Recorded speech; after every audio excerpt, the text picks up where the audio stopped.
और इनके हिसाब से निवेदन करूंगा मंच पर अपना स्थान ग्रहण करें। सर की फरमाइश है कि मैं एक गजल पेश करूं, तो आप लोगों के एक बार मैं गजल पेश करती हूँ उन सबके लिए जिनके लिए आज ये सम्मान रखा गया है। इतनी बेसाखियां लेकर क्यों रखो कि चलना मुहाल हो, इतनी बेसाखियां क्यों रखो कि चलना मुहाल हो, मंजिल की ऐसी जुस्तजू हो कि हर कदम में आग हो, लाख रोके ठोकरे उठकर चलना ही काम है, लाख रोके ठोकरे उठकर चलना ही काम है, ठोकरे भी राह छोड़ दे ऐसा आदमी का मकाम हो। दर्द क्या है, दर्द जिंदगी के साथ है, दर्द क्या है, दर्द जिंदगी के साथ है, ऐसा चलना है हमें कि दर्द भी ज़ेर बार हो। बस यही एक तमन्ना रख दिल में मेरे रफी, जहां से गुजरे तू तेरे आगे सर झुकाए रख लोग हो। बहारे चमन पर हर एक की हिस्सेदारी है मगर, बहारे चमन पर हर एक की जिम्मेदारी है मगर, तेरी वो हस्ती हो कि खार भी तुझको प्यार हो। खाक में मिलकर ही जमीन का हुआ जाता है हुमा, खाक में मिलकर ही जमीन का हुआ जाता है हुमा। हमारे बीच हमारे मुख्य अतिथि विजेंद्र बड़गुजर जी, केसी सिंह जी और अभी हाल ही में आईएएस की परीक्षा उत्तीर्ण की राजवा जी हमारे बीच में है। एक बार जोरदार तालियों से उनका अभिनंदन करें।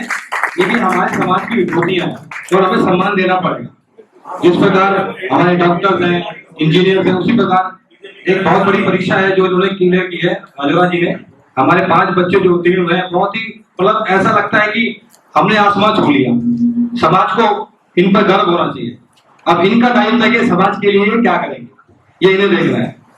और बहुत ही सुंदर तरीके से आपने व्याख्यान किया। मैं निर्वाण साहब से निवेदन करूंगा कि आदेश करूंगा निर्वाण साहब के, क्योंकि इन्हें देख के हमें ऐसा लगता है कि हम 16 साल के हैं। तो इनके लिए एक बार जोरदार ताली हो जाए, लेकिन इस उम्र में पूरी मेहनत से लगेगा। मुझे उम्र बता के कोटा बनाना है। हमारे महापुरुषों ने कहा है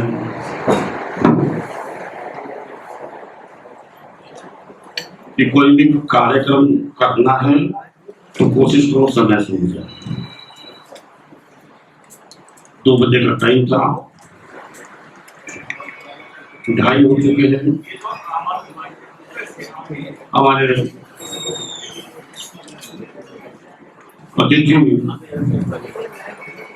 विजय बड़गुजर जी जो उपाध्यक्ष अनुसूचित आयोग हरियाणा सरकार के, उनसे और हमारे दूसरे अतिथि इंजीनियर जो हमारे समाज के बहुत बड़े स्पेशल डायरेक्टर जनरल CPWD रहे केसी सिंह जी, भाई नीतीश राजौरा जी और हमारे प्रधान विजेंद्र जी से अनुरोध करूंगा कि वे जाएं और दीप प्रज्वलित करके आज के इस कार्यक्रम का विधिवत उद्घाटन करेंगे।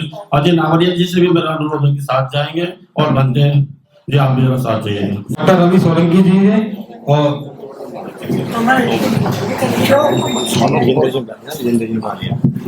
हमारे अतिथि विजेंद्र जी, मात्र जल्दी आगे जाइएगा। विजेंद्र बड़गुजर जी दीप प्रज्वलित करके आज के इस कार्यक्रम का शुभारंभ कर रहे हैं।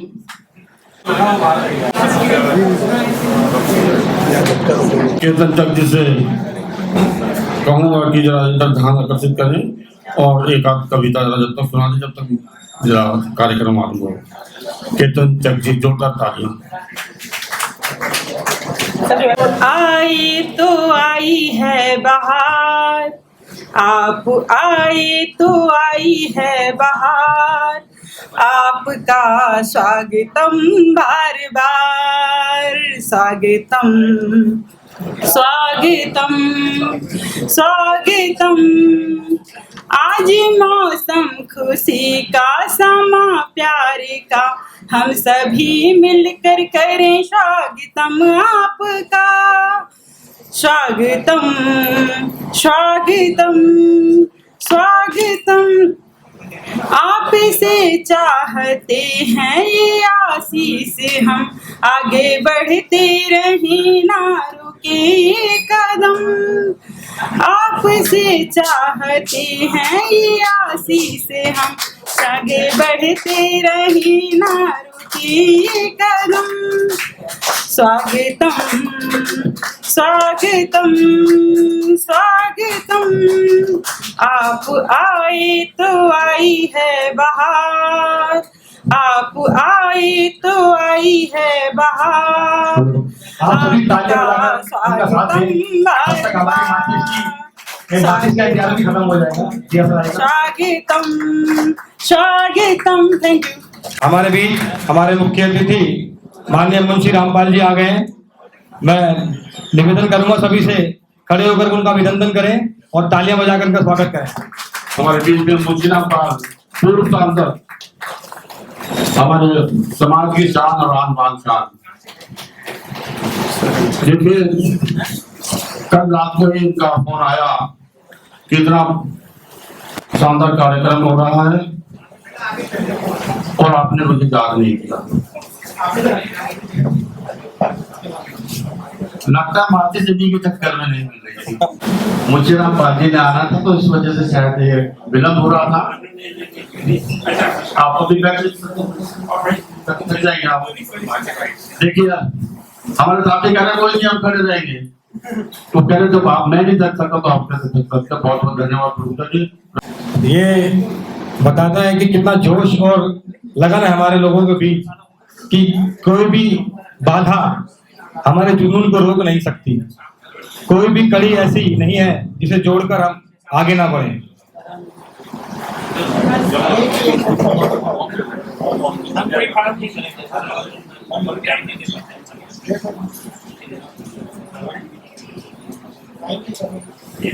साथियों, ये समाज बहुत ही महत्वपूर्ण समाज है जिसकी कड़ी में हम जुड़े। जोरदार तालियों से हमारी दूसरी जो शान है समाज की, अपने समाज की, डिम्पी राजौरा राजाराव की बाहर आई हुई है। 3 राजौरा IAS बन गए। सिद्धांत के भाई नीतीश राजौरा, उनका क्लियर हुआ था और उन्हें कहा डिम्पी को मेरी छोटी बहन चिंता नगर अगली बार तेरा नंबर। तो उनकी उस बात को बहन भाइयों ने बेटी ने पूरा कर दिया। मैं जो इस बेटी का बहुत बहुत अभिनंदन करूंगा। तीसरे IAS भी निखिल निर्माल जी वो भी हमारे बीच में आ गए हैं। अब सभी मुख्य अतिथि टीम प्रोजेक्ट कर कार्यक्रम को आरंभ करेंगे। मैं निर्माण साहब से भी निवेदन करूंगा वह भी चले जाएं। विधिवत कार्यक्रम आरंभ होने जा रहा है। न जाने आप लोगों को देखकर मुझे भी जोश आ गया। थोड़ी देर पहले तो मैं होश को बैठा था। रत्ना जी कोई भी क्षण इधर उधर नहीं होना चाहिए। हमारे ACP दिल्ली पुलिस के शान जयपाल सिंह मंबोरिया जी हमारे बीच में आ चुके हैं। जोरदार तालियों से उनका स्वागत करेंगे। बताओ क्या करना है। बोल दुर्गनाथ जी महाराज की। कड़ी समाज जिंदाबाद। नारी के सम्मान में हमारे बीच में अजय नावरिया जी हैं। और अजय नावरिया जी वो शख्सियत है जिनकी किताबें अन्य विश्वविद्यालयों में पढ़ाई जाती हैं और एक किताब मैं भी चुरा के ले आया था। जामिया यूनिवर्सिटी के अंदर प्रोफेसर हैं, अनेकों किताबें लिख चुके हैं और शायद उनकी किताबें आपके घरों में नहीं मिली होगी लेकिन विदेश में जरूर मिलेगी। मुझे अभी आदेश मिला है मेरे अध्यक्ष महोदय से कि आप अजय नावरिया जी का संबोधन जरूर करा लीजिए क्योंकि अजीब भी बहुत हैं। तो अजय जी अगर आप मुझे अनुमति दें आदेश तो प्रदेश में चलता है, देश में नहीं। तो जोरदार तालियों से स्वागत होना चाहिए, जिससे इनमें भी जोश आए और मुझ वक्त भी आ जाए जोश। अजय नावरिया, प्रोफेसर साहब अजय नावरिया, जोरदार तालियों। उद्घाटन भाषण बाद में, पहले संबोधन, क्योंकि हमारे प्रेरणा के स्रोत हैं। ऐसे लोगों से हमको कुछ सीख के जाना चाहिए। ये बच्चे मेरे बेटे हैं, ये कुछ सीख के जाएंगे तो अपने परिवार का ही नहीं, अपने परिवार के साथ साथ अपनी जाति का, अपने प्रदेश का और अपने देश का नाम रोशन करेंगे। आदरणीय प्रोफेसर अजय नावरिया जी।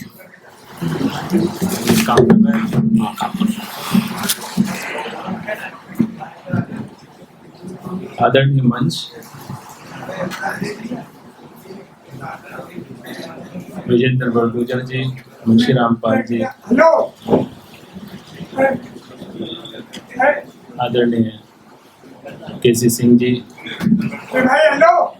और हमारे जो इस कार्यक्रम के कारण है, जो इस कार्यक्रम की वजह है, मेरा ख्याल है मेरी आवाज आप तक ठीक आ रही होगी,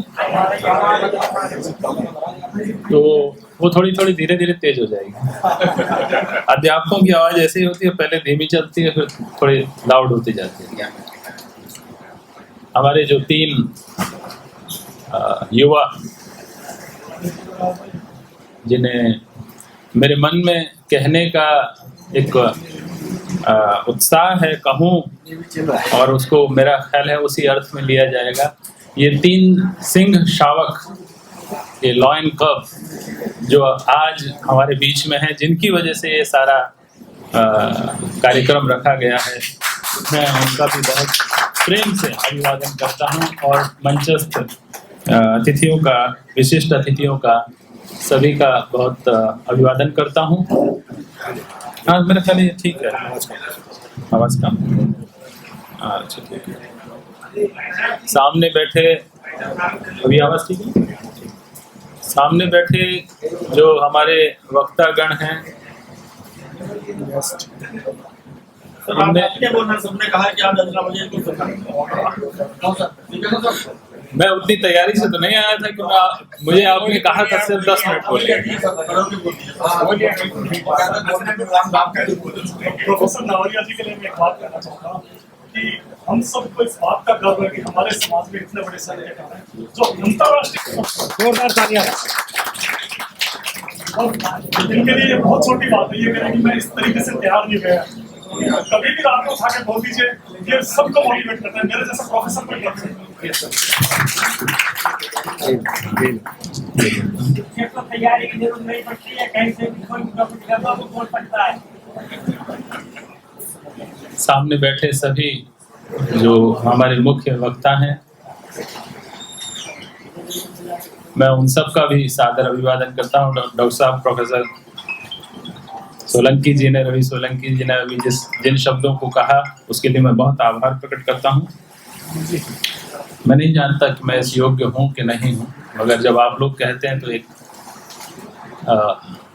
एक संतोष होता है कि जिस रास्ते पर हम चले, जिस राह को हमने पकड़ा, उस राह पर हम कुछ समाज को दे पाए, और ये संतोष कि हम कुछ समाज को दे पाए, ये बहुत बड़ा संतोष होता है। मैं इसी लाइन पर आगे बढ़ूंगा, मगर उससे पहले जो हमारे दूसरे अतिथि यहाँ बैठे हैं, जिनकी वजह से कोई भी कार्यक्रम सफल होता है, ये जो श्रोतागण हैं, ये ना हो तो सारे कार्यक्रम चौपट हो जाते हैं। तो आप लोगों का बहुत अभिवादन करता हूँ, बहुत आप लोगों का सम्मान करते हुए आगे बात करूँगा। इसके अलावा इस संस्था के जो पदाधिकारी हैं, उनका बहुत धन्यवाद, उनका बहुत अभिवादन इस बात के लिए कि वो हर इस तरह के कार्यक्रमों को, विजेंद्र सिंह जी हैं और दूसरे लोग हैं, उन YP सिंह जी हैं, उन सभी, कछवाया जी हैं, अच्छे, अभी तो केतन भी जुड़ गई हैं, देखा मैंने। तो आप सभी लोगों का भी मैं बहुत सच में इस बात के लिए शुक्रगुजार हूँ कि आप लोग ऐसे कॉजेज को, ऐसे कारणों को पकड़ रहे हैं जिनसे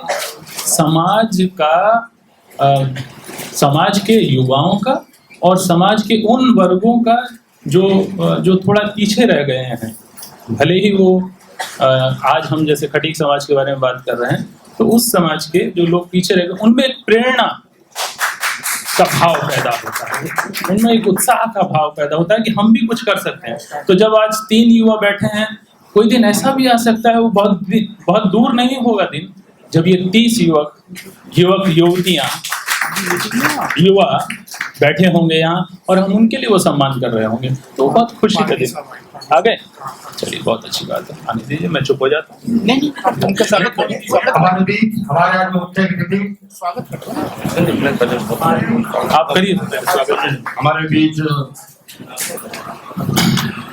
सदस्य अनुसूचित जाति आयोग भारत सरकार,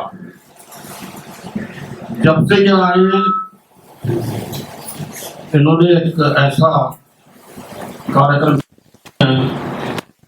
में जहाँ भी कहीं होता है उसको फट से अपने सम्मान करके बुला दें। ऐसी शख्सियत हमारे बीच में है। जोरदार तालियों के साथ उनका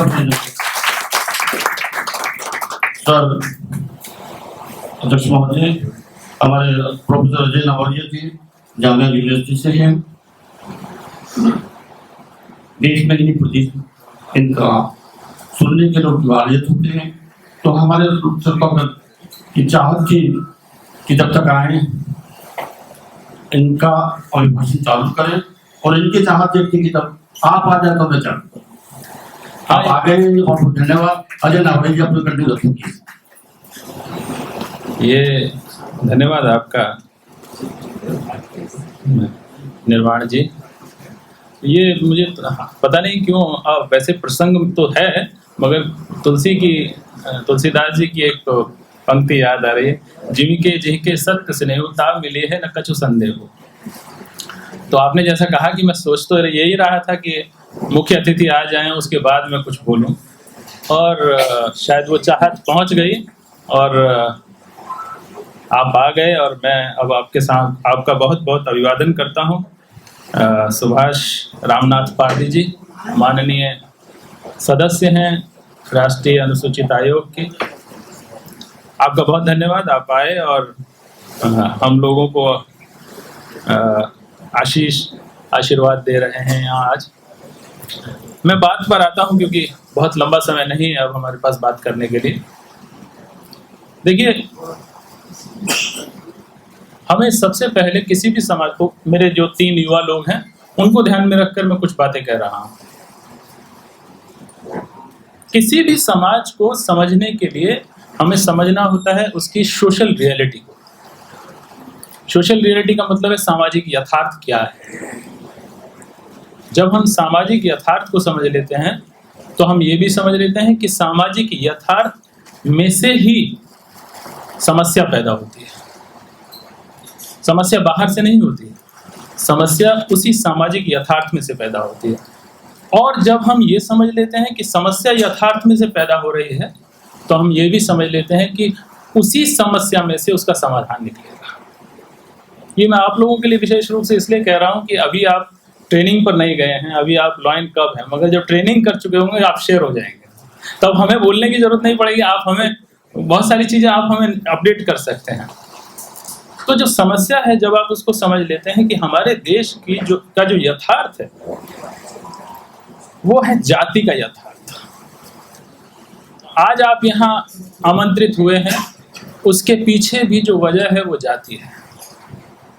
पूरा विश्व जो है वो अलग अलग रियलिटीज के कारण बटा हुआ है। कुछ जगहों पर धर्म के आधार पर बटा हुआ है सामाजिक यथार्थ, कुछ जगहों पर नस्ल के आधार पर बटा हुआ है, कुछ जगहों पर वर्ग के आधार पर बटा है। हमारा देश यानी ये जो उपमहाद्वीप है, ये जो भारतीय उपमहाद्वीप है, ये पूरी तरह से जाति आधारित है। और इस जाति की स्थिति उपस्थिति ऐसी है, आप हैरान होंगे कि भारत के ही धर्म नहीं बल्कि वो धर्म जो बाहर से आए उनमें भी जाति ने एंट्री कर ली, उसके पूरे जो एक लौह कवच को तोड़ दिया। और आज हम उन धर्मों में भी जाति की उपस्थिति को साफ देख सकते हैं जिनमें उसकी कहीं कोई दूर दूर तक कल्पना भी नहीं की जा सकती थी। मैं ये बात क्रिश्चियनिटी के लिए भी कह रहा हूँ, इस्लाम के लिए भी कह रहा हूँ ख़ास तौर से। वहाँ भी चूँकि मैं जामिया में पढ़ाता हूँ तो मेरे पास बहुत फर्स्ट हैंड इंफॉर्मेशन रहती है इन सब चीज़ों की, इतना सब कुछ मैं देखता हूँ। तो जो ये जब ये समाज में जाएंगे, अभी इनकी जब आगे जाके पोस्टिंग होगी, तब इनको ये समझने की ज़रूरत होगी कि ये जो प्रॉब्लम है, आप देखेंगे कि भ्रष्टाचार जैसी समस्या भी जाति आधारित है। तो मैं ये नहीं कह रहा हूँ कि समस्याओं का पूरा जो प्रॉब्लम्स होंगी वो होंगी कास्ट की वजह से, मगर 90% प्रॉब्लम जो है वो कास्ट की वजह से होंगी। अगर आप इस रियलिटी को समझ जाएंगे, जैसे ही आप इस रियलिटी को समझ जाएंगे कि प्रॉब्लम कहीं ना कहीं कास्ट में है, आप सॉल्यूशन ढूंढने में तुरंत देर नहीं करेंगे, क्योंकि आपको पता है कि इसकी जड़ में हमें जाकर देखना है कि ये कहाँ से शुरू हो रही है। तो एक तो ये बात है कि जैसे ही आप सोशल रियलिटी को समझते हैं, सोशल प्रॉब्लम को समझ लेते हैं, और सोशल प्रॉब्लम में से ही आप फिर उसका समाधान ढूंढ लेते हैं। एक बात, ये दो बातों से जुड़ी हुई बात है जिसको हिंदी में कहते हैं यथार्थ और चेतना। अब आते हैं चेतना की बात। चेतना के बारे में मैं बहुत साफ कहूँ, वैसे तो मैं बहुत लंबा बोल सकता हूँ इस पर। चेतना के लिए कॉन्शियसनेस जिसे हम कहते हैं, 5 तरह की मोटे तौर पर कॉन्शियसनेस है, चेतना है। एक है सेल्फ कॉन्शियसनेस यानी आत्म चेतना, दूसरा है सामाजिक चेतना सोशल कॉन्शियसनेस, तीसरा है पॉलिटिकल कॉन्शियसनेस, चौथा है आर्थिक कॉन्शियसनेस जिसे हम फाइनेंशियल कॉन्शियसनेस कहेंगे, और आखिरी मैं बोल रहा हूं मगर वो आखिरी बहुत महत्वपूर्ण है, last but not least, literary consciousness. अब बाकी सबको मैं छोड़कर लिटरेचर पर 1 मिनट के लिए बोलूंगा। लिटरेरी कॉन्शियसनेस जिन समाजों के पास भारत में है, आप हैरान हो जाएंगे, उत्तर भारत में शायद ये 2 जातियों के पास है सिर्फ, जो मेरी जानकारी के हिसाब से। और अफसोस की बात है कि खटीक समाज के पास लिटरेरी कॉन्शियसनेस नहीं है। उसने अपने पहले के जो लिटरेरी पर्सनैलिटीज थे उनको संभाला ही नहीं। आपके पास बहुत सारे नाम आएंगे मगर वो आप भूल चुके हैं उन लोगों के नाम, क्योंकि हाँ हमने उनको संभाला नहीं, हमने उनको एक वो जो जगह दी जानी चाहिए थी वो जगह नहीं दी। अब क्या होता है, मैं जो 2 जातियों के नाम ले रहा हूँ, एक है जाटव समाज। जाटव समाज के पास लिटरेरी कॉन्शियसनेस है, इसीलिए उनके पास सोशल कॉन्शियसनेस है, और इसीलिए उनके पास पॉलिटिकल कॉन्शियसनेस है। ये तीनों आपस में किस तरह जुड़ी हुई हैं, इसलिए मैंने कहा कि पहले मैं लिटरेचर के बारे में बात करूंगा। जिसके पास लिटरेरी कॉन्शियसनेस होती है वो ये जानता है कि मुझे अपने समाज को कैसे बचाना है, कैसे अपने समाज की पहचान बनानी है, क्योंकि अगर कोई पहचान बनेगी तो समाज से बनेगी। आप अकेले अपनी पहचान उस हद तक बना सकते हैं जब तक आप जीवित हैं, मगर आप अगर जीवन के बाद भी अमर होना चाहते हैं तो आपका समाज आपको अमर करेगा उस काम के लिए। ऐसे बहुत सारे लोग हुए जिन्होंने बड़े बड़े काम किए मगर उनका समाज उनके साथ नहीं था। आज 50 सालों में हम उन्हें भूल चुके हैं।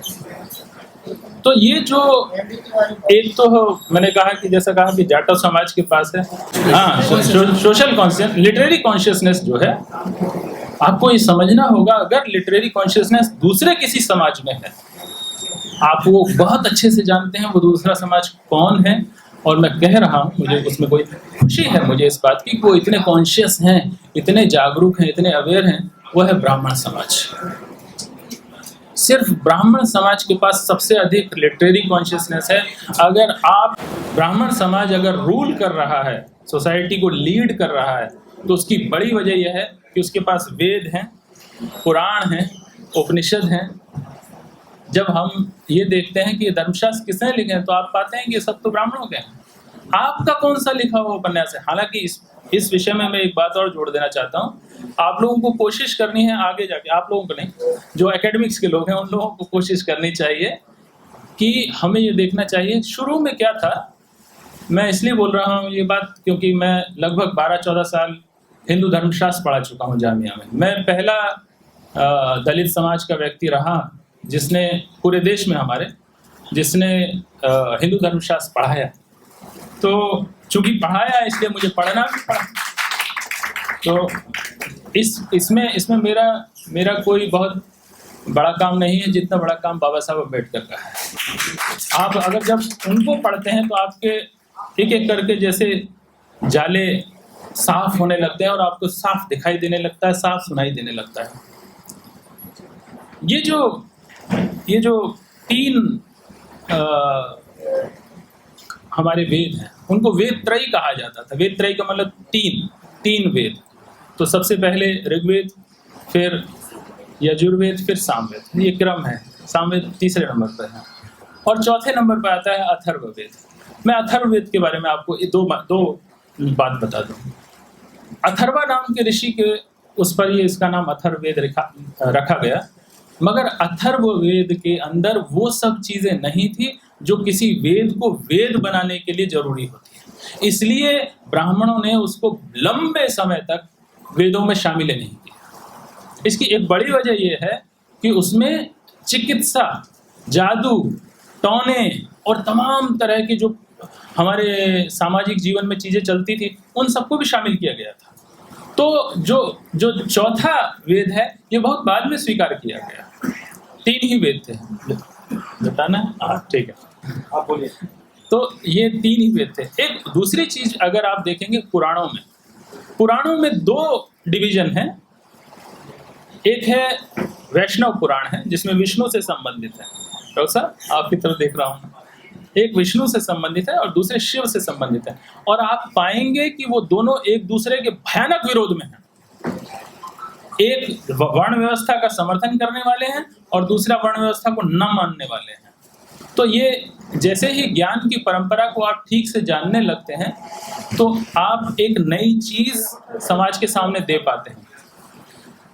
एक नई चीज आप समाज के सामने दे पाते हैं और समाज का मार्गदर्शन उससे होता है।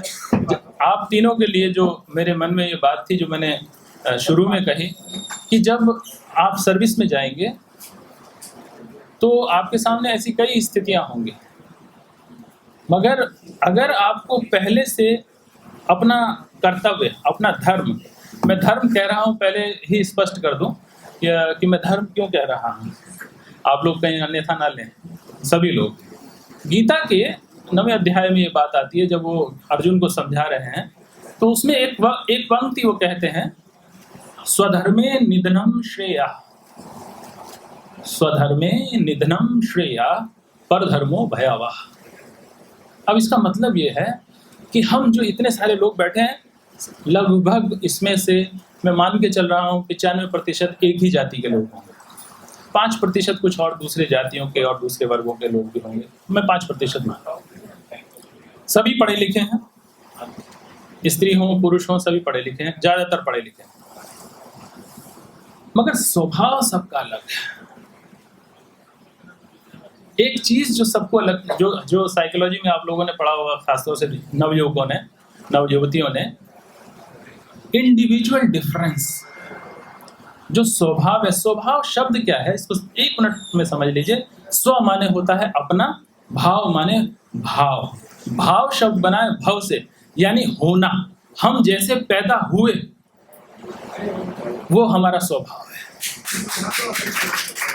अब वो कहते हैं कि स्वधर्मे निधनम श्रेया। तो मैं ये बात आप तीनों के लिए कह रहा हूं, अगर आप ये पहचान लेंगे कि हमें ये करना है और ये नहीं करना है, और आपने ये पक्का कर लिया कि ये हमारे धर्म के अनुकूल नहीं है, यानी मेरे स्वभाव के अनुकूल नहीं है, तो आप उसमें सुख पाएंगे। स्वधर्मे निधनम श्रेया, अपने धर्म में अगर मौत भी हो जाए तो श्रेष्ठ है, पर धर्मो भयावह, दूसरे धर्म का काम करें। यानी अगर क्षत्रिय धर्म के हैं और ब्राह्मण धर्म का काम करते हैं, आप दुखी होंगे, भले ही आप बहुत पैसा कमाएं।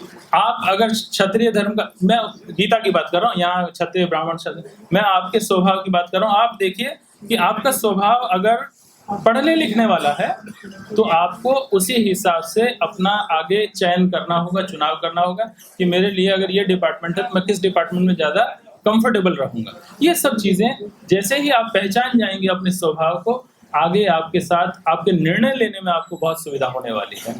तो बहुत लंबी बात नहीं करूँगा। बाकी सब चीज़ें जो बाकी चेतनाएं हैं 4, वो इसी से जुड़ी हुई हैं, लिटरेरी कॉन्शियसनेस से। अगर आप इस लिटरेरी कॉन्शियसनेस को अपने समाज में स्थान दे सकेंगे, आपका इतिहास बन सकेगा।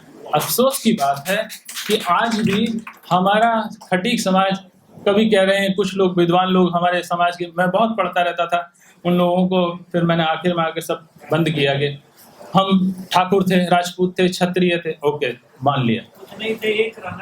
अच्छा, अब दूसरी थीसिस ये दे रहे हैं कोई साहब कि हम लोग क्षत्रिय नहीं, हम ब्राह्मण थे और जो यज्ञ होते थे उनमें बलि चढ़ाने का काम ब्राह्मण करते थे। मैंने कहा बहुत अच्छा, ये दूसरी थ्योरी आ गई। अभी एक तीसरी थ्योरी आई, फिर कह रहे हैं कि नहीं साहब हम तो दलित हैं। अरे आप दलित हैं, क्षत्रिय हैं, शूद्र हैं, वैश्य हैं, कुछ भी हैं, जब तक आप अपनी जाति को मजबूत नहीं करेंगे, शक्ति संपन्न नहीं बनाएंगे, कमजोरों की कोई भी जाति हो वो व्यर्थ होती है, वो बेकार होती है, उसकी कोई इज्जत नहीं होती। तो इसलिए जरूरी है कि इज्जतदार बने, शक्तिशाली बने। धन्यवाद। हमारे आज के मुख्य अतिथि समाज पार्टी से जी से निवेदन करूंगा पुष्प अर्पित करके। डॉक्टर अम्बेडकर, डॉक्टर महाराज की रेखा तो ये थी कि मुझे वेलकम एड्रेस करना था। मैं ज़्यादा न कुछ कहते हुए ये कहना चाहूँगा, और दीदी महोदय, ये कार्यक्रम जो हमने रखा, ये कार्यक्रम रखा कि हमारे समाज के 5 छात्र छात्राएं सिविल सर्विसेज के अंदर यूपीएससी से पास होकर आई और 5 के 5 उत्तर भारत की। इसलिए मैं वेलकम करना चाहूंगा पहले इन 3 साथियों का, और मैं चाहूंगा कि यहाँ आके अपना नाम भी बताते हैं, मैं भूल जाऊंगा।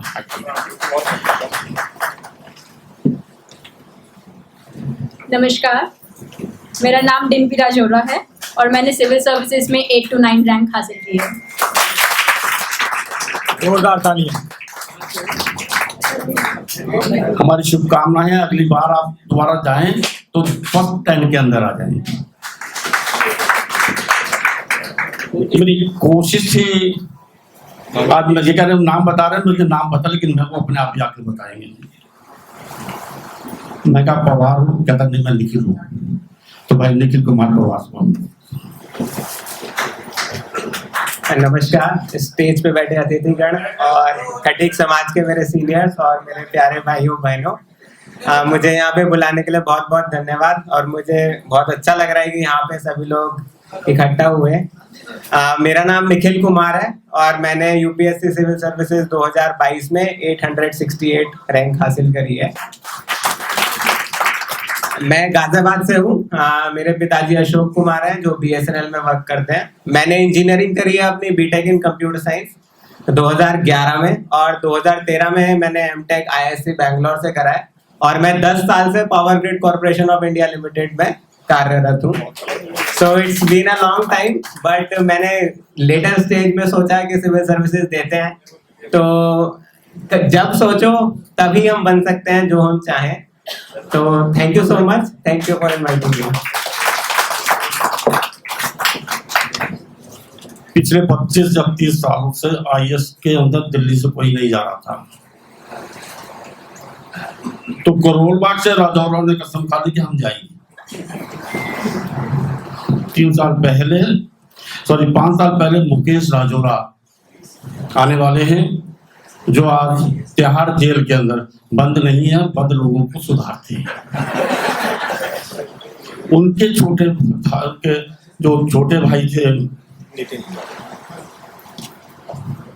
नीतीश राजौरा, आज वो एसडीएम है श्रीनगर के अंदर, और वहां एक भी दंगा नहीं होने दे रहे। उनके छोटे भाई सिद्धांत, शायद सिद्धार्थ होना चाहिए था, सिद्धांत रख दिया घर वालों ने, बहुत शांत स्वभाव के हैं। तो मैं आमंत्रित कर रहा हूं सिद्धांत राजौरा को, जिन्होंने की पीढ़ी ने इस परंपरा को तोड़ा कि दिल्ली से आईएएस नहीं बनते। दिल्ली से आईएएस बनना आरंभ हो गया और उस रिकॉर्ड को इन पांचों लोगों ने तोड़ दिया है। तीन जहां बैठे लोगों के संदेश आ गए हैं, बाद में पढ़ के सुना दूंगा। सिद्धांत जी के लिए जोरदार तालियों से धन्यवाद श्री अशोक निर्वाण जी का, इन्होंने मेरे बारे में मुझसे ज़्यादा कुछ कह दिया। तो मेरा नाम सिद्धांत राजौरा है और मैं करोल बाग दिल्ली में हमारा घर है। सिविल सेवा परीक्षा जो अभी 2022 में हुई उसमें मेरा 901 रैंक आया और ये मेरा पहला ही सीरियस अटेम्प्ट था। 2021 में मैंने ग्रेजुएशन किया है Shri Ram college of commerce से और अभी होपफुल हूँ मैं कि कोई अच्छी सर्विस आएगी और देश के और समाज के लिए आगे आने वाले समय में हम अच्छा कार्य कर सकेंगे और अपने कार्यों से समाज के सभी बड़े बुजुर्गों को और सम्मानित लोगों को गौरवान्वित महसूस करवा पाएंगे। ऐसी उम्मीद है, आशा है और कोशिश रहेगी। धन्यवाद सभी का। इनको इसलिए बनाना पड़ा, आज इन्होंने जाना है ट्रेनिंग क्यों, जैसा मुझे मालूम लगा। आगे की कार्रवाई चालू करते हुए मैं अब वेलकम एड्रेस को भी चेंज करते हुए सम्मान समारोह में लेके जा रहा हूँ, क्योंकि वेलकम एड्रेस में लगे रहे तो बहुत लेट हो जाएगा। हमारे मुख्य अतिथि जी सुभाष नाथ भारती जी ने जाना भी है और बहुत ही हमारे एक ही निवेदन पे अपने 10 कार्यक्रम को रद्द कर दिया। ऐसे व्यक्ति के लिए जोरदार तालियों से स्वागत करना चाहिए। मैं अब अभिनंदन की जगह सम्मान समारोह चालू कर रहा हूँ, क्योंकि अभिनंदन करने लगा तो समय नहीं कट जाएगा। अभिनंदन से ज्यादा सम्मान है। मैं विजेंद्र जी, उमा खातून का डॉक्टर निर्वाण एजुकेशन सोसाइटी की उपाध्यक्ष से अनुरोध करूंगा वे हमारे मुख्य अतिथि को बुका देके उनका अभिनंदन करेंगे और उनका साथ देंगे प्रेम चौहान जी। प्रेम चौहान जी आए उनका साथ देने के लिए।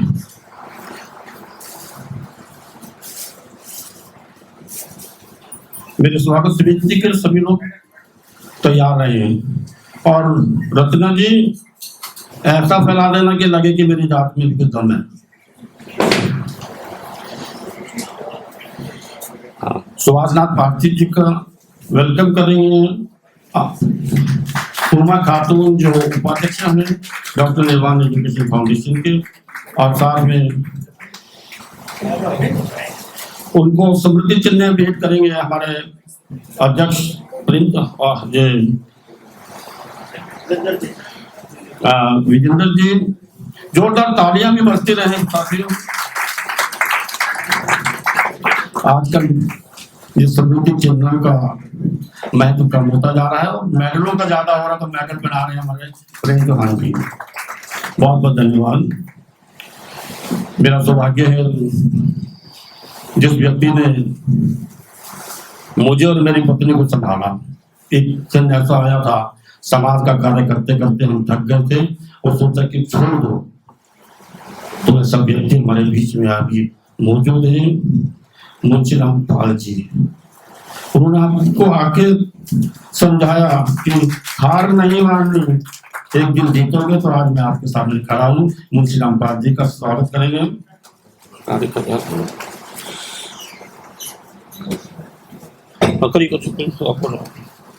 और चेतन जी कहिए आप उनको गोल्ड मेडल, जल्दी आइए। अब क्या करें, जाइए आइए, तुम्हारा सौभाग्य है इतने बड़े व्यक्तित्व को आप गोल्ड मेडल दे रही हैं। बलबीर सिंह राणा प्लीज आइए।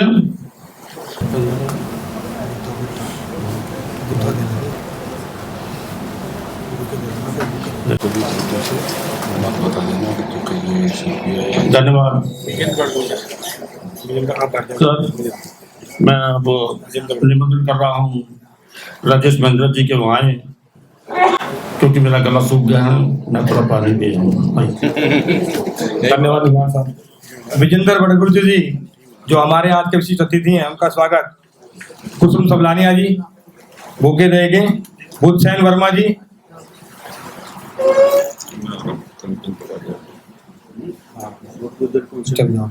और प्रेमचंद कटारिया जी मुद्दा देंगे, मोमेंटम देके इनका अभिनंदन करेंगे। हमारे विशिष्ट अतिथि विजेंद्र भटकुल जी हरियाणा से, हमारे वाइस चेयरमैन है अनुसूचित कमेटी के। ये हमारे समाज की बहुत बड़ी शान की बात है। विशिष्ट अतिथि माननीय केसी सिंह जी का स्वागत सम्मान करेंगे। देवेंद्र सिंह जी,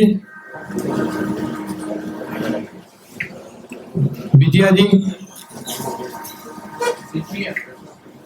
मैं माया अंतराज जी से निवेदन करूंगा वो आ जाए।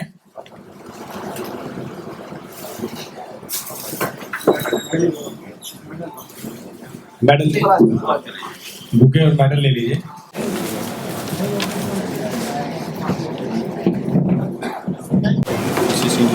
मेडल नहीं बनाना था, सामने ले लेना। कटारिया साहब आप भूल गए थे पहले। अब मैं हमारे नवयुक्त सील परीक्षा में उत्तीर्ण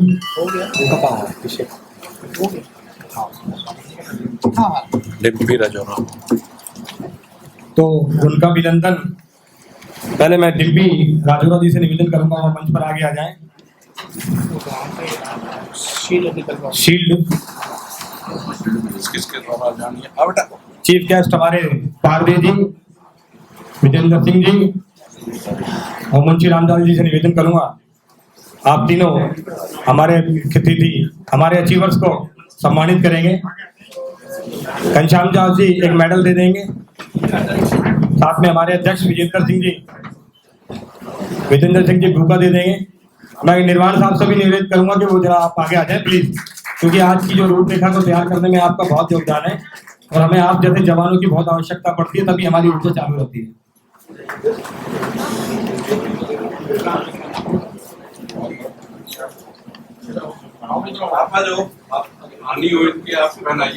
मैं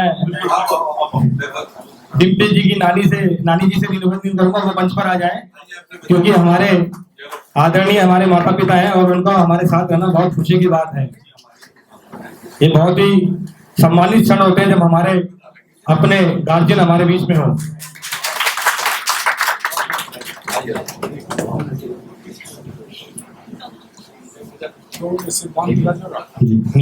पारदी जी, विजय बरगोले जी, मुंशी रामपाल जी से निवेदन करूंगा कि वो आए और हमारे राजौरा जी को सम्मानित करें। साथ ही हमारे अध्यक्ष विजेंद्र सिंह जी, केसी सिंह जी, निर्वाण साहब, घनश्याम कचवाया जी भी आ जाएं।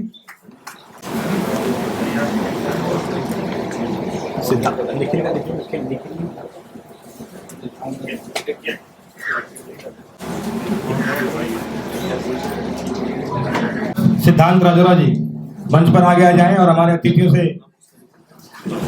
आग्रह है कि उन्हें भी स्मृति चिन्ह में मोमेंटम देकर सम्मानित करें। निर्वाण साहब आप जरा साथ आ जाएं, बच्चों का उत्साह बढ़ता है आपको साथ देखकर। आप आगे चले जाएं प्लीज।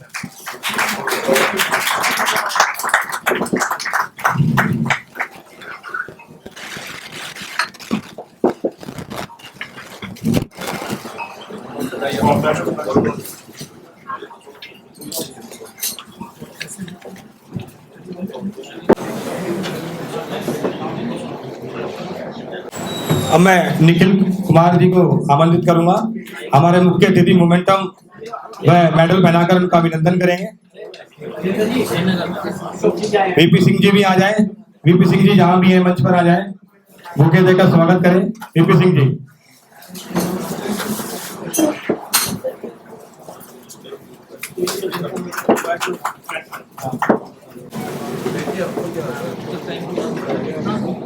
मैं हमारी महिला शक्ति जमुना राजौरा जी सारे जी कृपया आए और कुछ संदेश दें। साथियों, मिस्टर निखिल के पापा मिस्टर अशोक कुमार आए हुए हैं। मैं चाहूंगा कि वो स्टेज पर आए।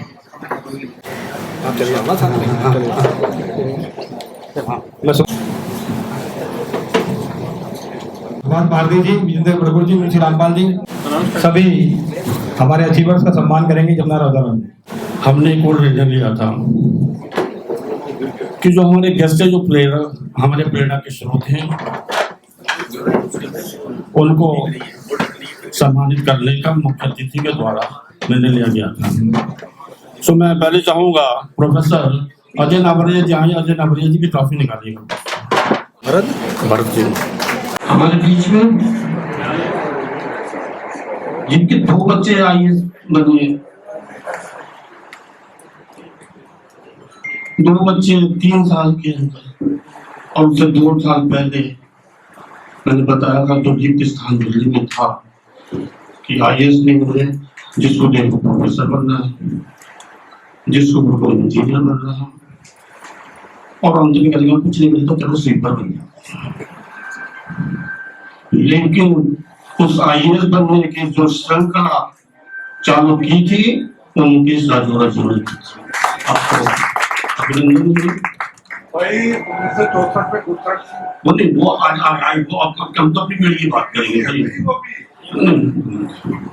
नरेंद्र जी आपकी बात मान ली, मैं अपनी गलती स्वीकार करता हूँ। हमारे बीच में इन दोनों बच्चों को शिक्षा के क्षेत्र में आगे ले जाने वाले हमारे साथी सुनील राजौरा बैठे हुए वो आए और बच्चों से उनका स्वागत करेंगे हमारे सुभाष आर्य जी। और तीनों बच्चों से मैं कहूँगा आ जाओ भाई, तुम्हारी पेरेंट्स आप साधुवाद के पात्र हैं। सुनील राजौरा जी को बहुत बहुत मुबारक है, धन्यवाद। मुझसे गलती हुई थी और जो गलती का सुधार मुझसे विजेंद्र प्रोफेसर जी ने करवाया। मैं आमंत्रित कर रहा हूँ जो जेल में भाषा का प्रयोग करते हो यहाँ ना करना। मुकेश राजौरा जी को आमंत्रित करता हूँ, संदेश दे दीजिए, हेलो कर दीजिए, आके हेलो कर दीजिए, जहाँ दीजिए हमें प्यार से मुकेश राजौरा जी ने जोरदार तालियों से जवाब दिया।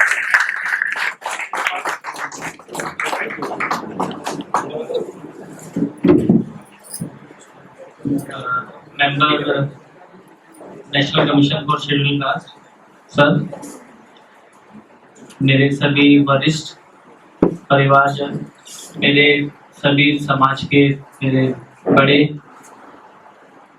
मेरे साथी, मेरे यंग कोलीग्स आने वाले, मैं आप सभी का, और मेरे मामा जी भी लगते हैं अशोक जी, और आप सभी का मैं बहुत बहुत धन्यवाद करना चाहता हूँ। मैं वैसे ही आपको एक इनफॉर्मली बताना चाहता हूँ कि हमारा एक ग्रुप है कॉन्स्टिट्यूशन क्लब करके, और उनके रवि सर बैठे हैं और सभी साथी हमारे इधर बैठे हैं, और ये सिलसिला अभी लास्ट 6-7 महीने से ही स्टार्ट हुआ है। हमने बचपन से जब से पढ़ते आ रहे हैं तब हमने कभी ऐसा प्रोग्राम नहीं देखा है कि कभी भी ऐसे बुलाकर जो हमारे समाज के अच्छे जो बच्चे हैं जो आगे बढ़ रहे हैं उनको सम्मानित किया जाए, उनको मोटिवेट किया जाए। आज हम सब मोटिवेट कर रहे हैं इनको, तो हमारे जो और आने वाले जो बच्चे हैं एटलीस्ट वो देखेंगे तो उनको भी एक उनके लिए गाइडिंग फोर्स है कि हमें भी आगे कुछ ऐसे ही करके बढ़ के चलना है। हमारा जो क्लब है कॉन्स्टिट्यूशन क्लब, उसमें हम रेगुलरली मिलते हैं और इसी चीज पर हमारा डिस्कशन होता है कि एक टर्म हमारे प्रोफेसर ये डॉक्टर साहब हैं, ये बहुत यूज करते हैं हमारे सोनकर साहब की पे बैक टू सोसाइटी, कि हम अपनी सोसाइटी को वापस कैसे पे करें जो उन्होंने हम सोसाइटी ने हमें दिया है। रवि सर हमेशा, डॉक्टर रवि सोनकर सर हैं जो हमेशा ये बात बोलते हैं कि हमारा घटित समाज हमेशा से ग्रेट रहा है, बट हम उसकी ग्रेटनेस भूलते जा रहे हैं, और वो ग्रेटनेस हम इसलिए भूल रहे हैं क्योंकि हमें कोई बता नहीं रहा, और क्योंकि हमें नहीं बताया तो हम अपने बच्चों को भी नहीं बता पा रहे आगे। मैं सिर्फ इतना ही कहूंगा कि ये जब सिलसिला स्टार्ट हुआ है तो आई होप, आई विश कि हमारे समाज के और होनहार बच्चे जो हैं वो और आगे निकलते भी हैं, पर उनको कभी सामने नहीं आ पाते। आज अंकल जी ने, अशोक अंकल जी ने ये इधर कार्यक्रम जैसे स्टार्ट किया है, आई होप कि जब भी अब नए, जरूरी नहीं कि हम जो जिन्होंने यूपीएससी क्लियर किया है हमें ही सम्मानित किया जा रहा है, जो बच्चे इंजीनियर भी बन रहे हैं, डॉक्टर्स भी बन रहे हैं, अपनी लाइन में एक अच्छे लेवल पे पहुंच रहे हैं, उन सभी को हमें सम्मानित करना चाहिए। और सर मैं आपकी बात से बहुत सहमत हूँ कि जिसके पास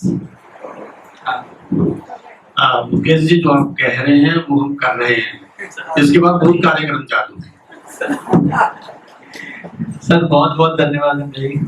और मैं इस बात से बहुत सहमत हूँ कि जिसके पास जो रिसोर्स है वो रिसोर्स समाज को दे, अगर उन लोगों को दे जिनके पास रिसोर्सेज नहीं है, तो ये हमारा कलेक्टिव एफर्ट्स रहेगा कि हमारा समाज आगे बढ़े। इसमें हम अभी तक कोताही बरतते आ रहे हैं, बट आगे नहीं बढ़तेंगे, हम ऐसा प्रण लेते हैं। Thank you sir. Mission club का जो क्लब बनाया है वो क्लब 2 महीने के अंदर कंस्टिट्यूशन क्लब के अंदर आप सबको आमंत्रित करें। मैं कंस्टिट्यूशन क्लब के सभी सदस्यों का आभार व्यक्त करता हूँ, क्योंकि वहाँ कार्यक्रम करने का मतलब सरकार के अंदर मैसेज देना है। अनुमति लेनी चाहिए, नहीं तो मेरा बिल काट देंगे। मैं यहीं से आरम्भ करूँगा। ये अचीवर्स हैं, ये डॉक्टर्स भी बने हैं, मुकेश जी इनमें डॉक्टर भी हैं, जो बीटेक भी हैं, एमटेक भी हैं, और मैथमेटिक्स और तो अभी कोशिश कर रही है। हमारी शुभकामनाएं डॉक्टर।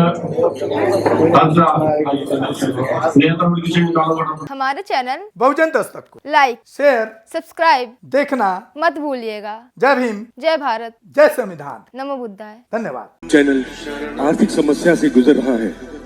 अगर आप बहुजन समाज में बाबा साहेब अम्बेडकर और तथागत बुद्ध की विचारधारा को अधिक से अधिक लोगों तक पहुंचाना चाहते हैं तो हमें आर्थिक सहयोग प्रदान करें, ताकि हम अपने चैनल के माध्यम से देश विदेश में समता, बंधुता, एकता और संवैधानिक अधिकारों को ज्यादा से ज्यादा लोगों तक पहुंचा सकें। आप अपनी सहायता राशि नीचे लिखे खाते में जमा करा सकते हैं। खाता धारक गौतम रत्ना, खाता संख्या 3169576865 IFSC कोड SBIN 0060336, बैंक भारतीय स्टेट बैंक। आप हमारे बैंक खाते का विवरण स्क्रीन पर भी देख सकते हैं। जय भीम, जय भीम। मैं गौतम रत्ना आपका बहुजन फिल्म प्रोडक्शन में स्वागत करता हूं, और आप हमारे प्रोडक्शन हाउस के अंदर अपना कैरियर बना सकते हैं as a film director, as a producer and actor and actress and editor and cinematographer also. अगर आपको फिल्म से रिलेटेड कुछ भी प्रोजेक्ट आपको बनवाना है तो हमारे पास में पूरा सेटअप है, जिसमें फिल्म कैमरा है, शूटिंग लाइट्स है और एडिटिंग है। सारा A to Z एक ही जगह पर आपको हमारे यहाँ पर मिल जाएगा। तो दोस्तों आप हमें कांटेक्ट कर सकते हैं हमारे नंबर्स पर 9810085714 और 8510005714। हमारे वेबसाइट पे विजिट कर सकते हैं www.filmserviceindia.com, और हमें मेल भी कर सकते हैं gautamfilmsproduction@gmail.com पर। धन्यवाद।